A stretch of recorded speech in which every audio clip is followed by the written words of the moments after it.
Okay, so this next review that I'm doing will be by no surprise the FPV goggles, like I mentioned from the last time I was reviewing this. And what would I recommend to use as goggles for this? Well, this is the review today that I'll be doing. The goggles I got is, in my opinion, a bang for your buck as well.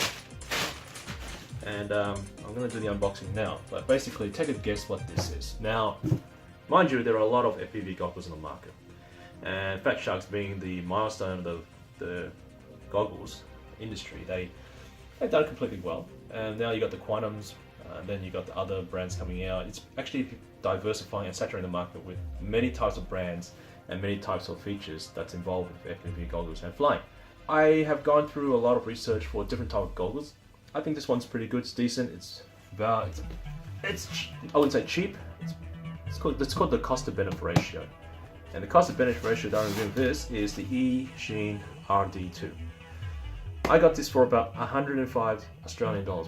Why I chose this? Well, it was basically 105, and I checked the reviews, specifications. It was decent. It wasn't the best, but it had one thing I was very impressed with, and this is the reason why I got it, was because of its dual diversity antenna. Now again, once I let you know, this is it's got decent English. I can read it. It has some few warnings suitable for myopia. It even has support floor standing using. I'm not sure. Support floor standing using. Okay, it's a bit of Chinglish right there. 5-inch Chinglish again. The grammar's not so well. Display of the center frequency in channels. Real-time display of frequency current running channel. I'm not going to complain. I mean, it'll take me a while to understand what they're trying to say, but all in all, I think let's get to the nitty-gritty. Now I'm going to open that. That's what it looks like from here. I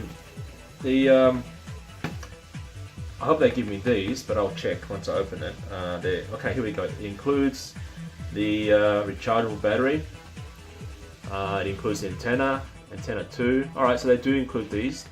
Manual, the machine itself, of course, and alright, let's find out what they. Oh look, just before I open it, this is very important. Caution: this is not a toy. Do not suitable for children younger than 14 years old. Alright, you know, propeller may cause damage. What propeller? Alright, I'm assuming they actually copied and pasted this from some other model, because some of these FPV goggles actually do have a fan that actually prevents fogging up of the lens inside. Now for this one it doesn't have it, but just in case you see that, just ignore it. They did a direct copy and paste, obviously. Okay, so first things first, obviously these is what you get to wipe the lens clean. The antenna, now whether it's left hand polarized or right, I'm not sure. Make sure they're all paired with left hand or right hand. So if it's left hand, use left hand. If it's right hand, use right hand. They don't say it here, so I'll have to check it out later. Patch for directional, so for long distance flying. I advise you people these days to go flying with line of sight. Don't fly beyond that. Okay. Okay, the battery. This is the battery. It's 7.4. Looks like it's using the. Okay, I see what you mean. So that's what it looks like, 2,200 milliampere hours and before. So that's good. Hopefully, oh yeah, the problem with this is that, you know, when you want to replace the battery, you're going to have to find something like this, and then you have to do some soldering with those standard batteries, because they won't be having a connection like this. So whether that's a con or pro, I'm not going to review that. I think at the point in time, it's just not important. And I gave a charger for the battery, this battery here, which is great. That's the good news. Great stuff. The bad news is it's American, and here in Australia we use the what I'll do is what I do, and I know I don't recommend you guys do this unless you know that, you know, for sure you're not gonna sue me for it, but you know, I usually get pliers and I bend this, and that's what I do. You know, I know you shouldn't be doing that, but that's what I do, and I'm not dead yet, otherwise I wouldn't really be reviewing this. So I usually bend this at an angle and then plug it in. So that's what I do. But I don't recommend you guys doing that unless you guys are going to take the risk, you know, of doing it without sawing it. Please, guys, you know, I'm just giving you some just handyman examples here. But it does work for me, at least, anyway. So this one here, this is the manual. Again, I'm in the DVI interface, short press to enter. Okay, it's readable. I'll give you that. It's something understandable. These are all standard again, like again the 40 channels, which I said I will be using with this, as you can see here. So hopefully it will work, and I can be flying with it. Adjustable. This one here has display center frequency, 5-inch display, which is big, built-in. Yeah, maximum support 64 gig. Nice. Support floor standing using. I have no idea some of this English they use, but import. I will actually get to reviewing this now. So what you have here is the goggles itself.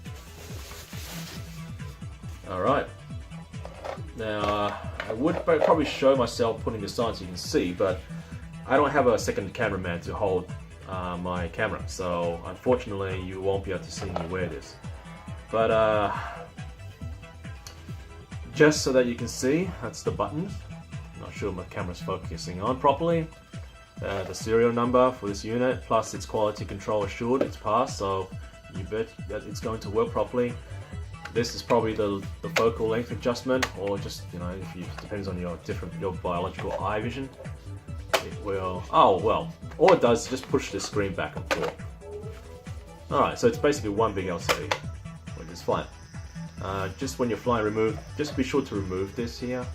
I know some people don't have to remove it and keep it, but it does get in the way eventually and it will annoy you, but especially when bubbles start to appear in the heat of being inside this. The jewels. So you slap your jewels in here. I'm not sure if it matters if it's patch here or patch here and vice versa. But I have to say I haven't tested. Oh, okay. So you can mount this on a tripod. That's what they were talking about there, right there. Okay, makes sense now. So I was told this was pretty comfortable putting on the head. Some of the goggles from other different brands, they weren't very comfortable and they would slip out, but I actually heard very good reviews with this one. This is why I got it. And for the price of $105, hey, you know, I can't go wrong. I mean, this is actually pretty good for beginners, and I will try it out to see how it goes.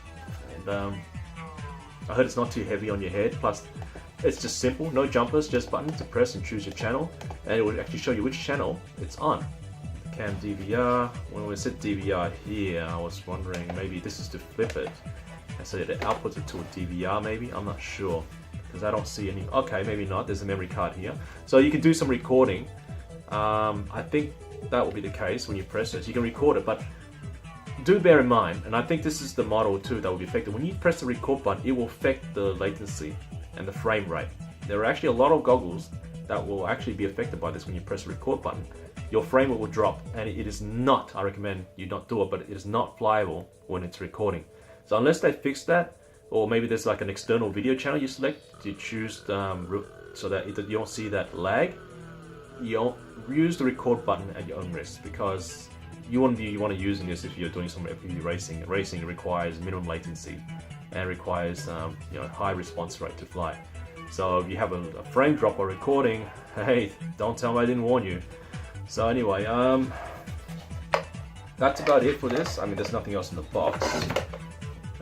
Probably, what is this? Alright, there must be some sticker here I can't get out. Alright, not sure. So it's just a sticker to show that it's past the date. I don't know, maybe it's a warranty thing. But, you know, I don't think these have much of a warranty compared to, you know, DJI, which has warranty. The moment you purchase and fly, it's logged onto your quadcopter, and it will log it to and then when you bring it back to repairs, they'll see the warranty log. Okay, and that's about it for this review. I'm not going to talk too long. I try to keep my videos as short as 10 minutes, even shorter. Like I said, you can find, I'll leave the links below, you can find it.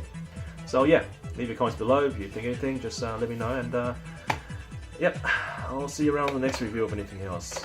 Alright.